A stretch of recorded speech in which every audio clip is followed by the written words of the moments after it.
Alap-alap Laut Kidul karya Hoping Hu bagian 2D. Jilid 02. Harun lalu bersujud sampai dahinya menyentuh tanah sebanyak 3 kali, diikuti pula oleh Warsiem. Setelah selesai melakukan upacara pernikahan yang amat bersahaja namun hikmat itu, Harun lalu bangkit berdiri dan menarik tangan Warsiem supaya berdiri. Dia melihat betapa Warsiem menangis. Dia memeluk dan Warsiem balas merangkul. "Dikwor, kau isteriku.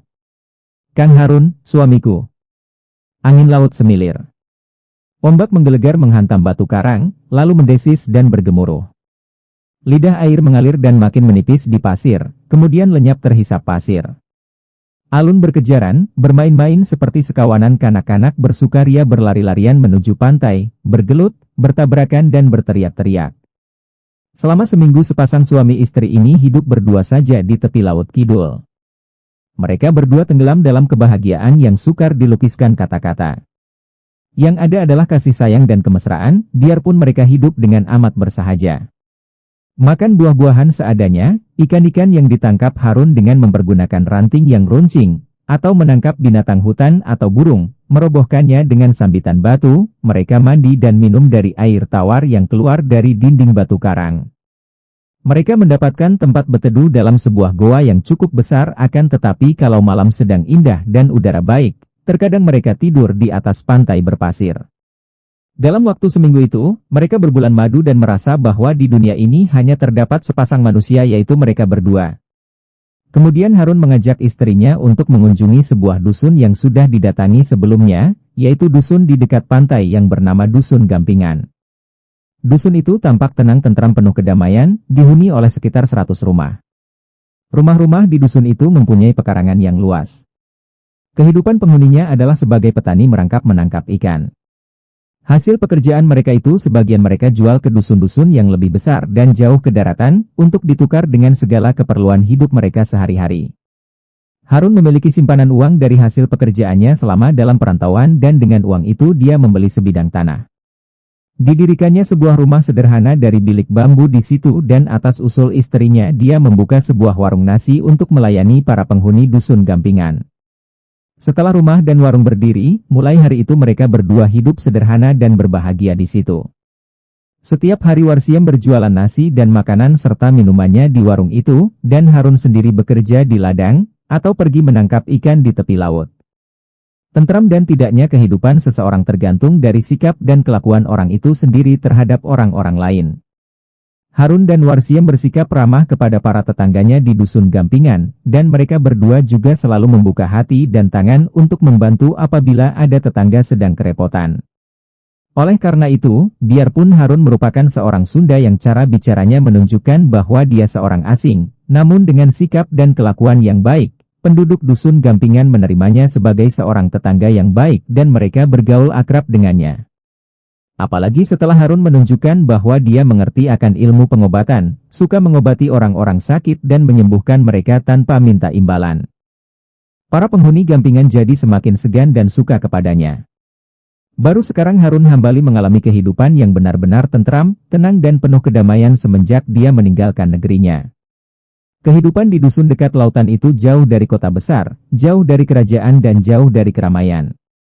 Dia merasa yakin bahwa para pemburunya, orang-orang yang datang dari Galuh itu, tidak akan sampai ke dusun yang jauh di selatan dan sunyi ini.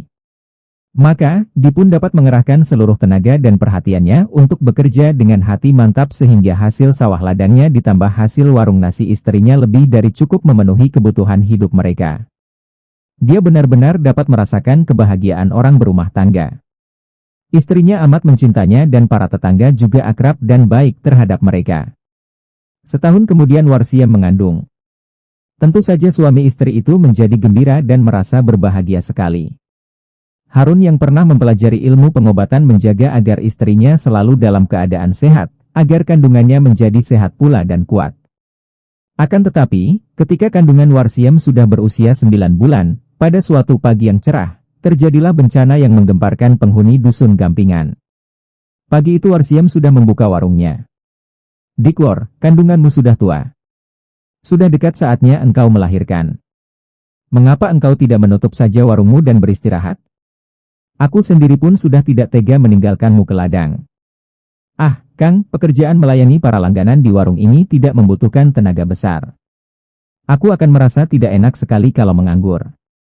Jawab Warsiem. Harun tidak membantah lagi dan dia pun tidak meninggalkan istrinya dan membantu mempersiapkan segala sesuatu untuk keperluan berjualan nasi dan makanan minuman di warung itu. Tak lama kemudian, 4 orang laki-laki memasuki warung itu. Ketika mereka melihat Harun juga berada di warung, seorang dari mereka, laki-laki berusia sekitar 40 tahun, berkata sambil tersenyum. Harun, engkau tidak pergi ke ladang? Harun tersenyum memandang kepada penanya itu. Wah, Kakang Parto, bagaimana aku tega meninggalkan ia dengan perut sebesar itu bekerja di warung seorang diri? Mendengar ucapan ini, 4 orang laki-laki itu tertawa bergelak dan Warsiem melempar kerling ke arah suaminya dan mulutnya senyum tersipu. Dibantu Harun, Warsiem segera menyediakan 4 pincuk nasi pecel yang dipesan mereka dan tak lama kemudian mereka sudah menikmati nasi pecel dan menghadapi air teh kental ditambah gula kelapa. Akan tetapi tiba-tiba saja segala yang berada dalam rumah dan warung itu terguncang-guncang kuat sekali. Meja bergoyang-goyang, semua yang berada di atasnya tumpah. Warsiem terhuyung dan untung cepat dirangkul suaminya sehingga ia tak sampai terpelanting roboh. Akan tetapi 4 orang laki-laki yang sedang makan itu terpelanting jatuh dari bangku yang mereka duduki. Lini.